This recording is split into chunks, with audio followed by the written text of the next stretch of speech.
বন্ধুরা, স্বাগত জানাই আরও একটি নতুন ভিডিওতে।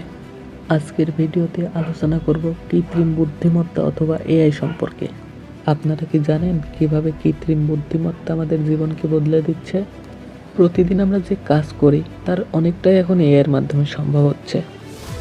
আজকের ভিডিওতে আমরা সহজভাবে বুঝব চ্যাটজিপিটি এবং এআই কিভাবে আমাদের ভবিষ্যৎকে রূপ দিচ্ছে। প্রথমে চলুন বোঝার চেষ্টা করি এআই আসলে কি। কৃত্রিম বুদ্ধিমত্তা বা আর্টিফিশিয়াল ইন্টেলিজেন্স এমন এক প্রযুক্তি যেখানে মেশিন বা কম্পিউটার মানুষের মতো চিন্তা করতে পারে। আর চ্যাটজিপিটি এরকমই একটি উদাহরণ। এটি ওপেন এআই এর তৈরি একটি চ্যাটবট, যা আপনার যে কোনো প্রশ্নের উত্তর দিতে পারে এবং যে কোনো বিষয় নিয়ে আলোচনা করতে পারে। উদাহরণ হিসেবে ধরুন, আপনি চ্যাটজিপিটিকে বললেন একটি কবিতা লিখে দাও। কয়েক সেকেন্ডেই সে আপনাকে একটি সুন্দর একটি কবিতা লিখে দেবে। আবার আপনি যদি কোডিং শেখার জন্য সাহায্য চান, সেটাও এটি করে দিতে পারবে। এটা কি দারুণ নয়? এখন প্রশ্ন হলো, এআই আমাদের দৈনন্দিন জীবনে ঠিক কতটা গুরুত্বপূর্ণ?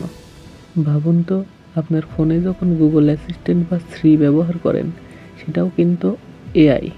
নেটফ্লিক্স বা ইউটিউবে যখন আপনার পছন্দের ভিডিও সাজেস্ট করে, সেটাও এআই। তবে সব কিছুরই যেমন ভালো দিক আছে, তেমন কিছু চ্যালেঞ্জও আছে। অনেকেই বলছেন এআই এর কারণে অনেক চাকরি হারানোর আশঙ্কা রয়েছে। আবার এআই যদি ভুল পথে ব্যবহার করা হয়, তবে তা বিপজ্জনকও হতে পারে। তাই আমাদের সচেতন থাকতে হবে এবং প্রযুক্তিকে সঠিকভাবে ব্যবহার করতে হবে। শেষে আমি আপনাদের একটা প্রশ্নই করতে চাই, এআই কি আমাদের জীবনের আশীর্বাদ, নাকি এর চ্যালেঞ্জগুলো আমাদের আরও বড় সমস্যায় ফেলবে? আপনারা কি মনে করেন? কমেন্টে জানাতে ভুলবেন না। আর যদি ভিডিওটি কোনোভাবে ভালো লেগে থাকে, একটা লাইক করবেন। আর বন্ধুদের সবার সাথে শেয়ার করে চ্যানেলটি সাবস্ক্রাইব করে রাখবেন পরবর্তী আপডেট পাওয়ার জন্য। দেখা হবে পরের ভিডিওতে। আল্লাহ হাফেজ।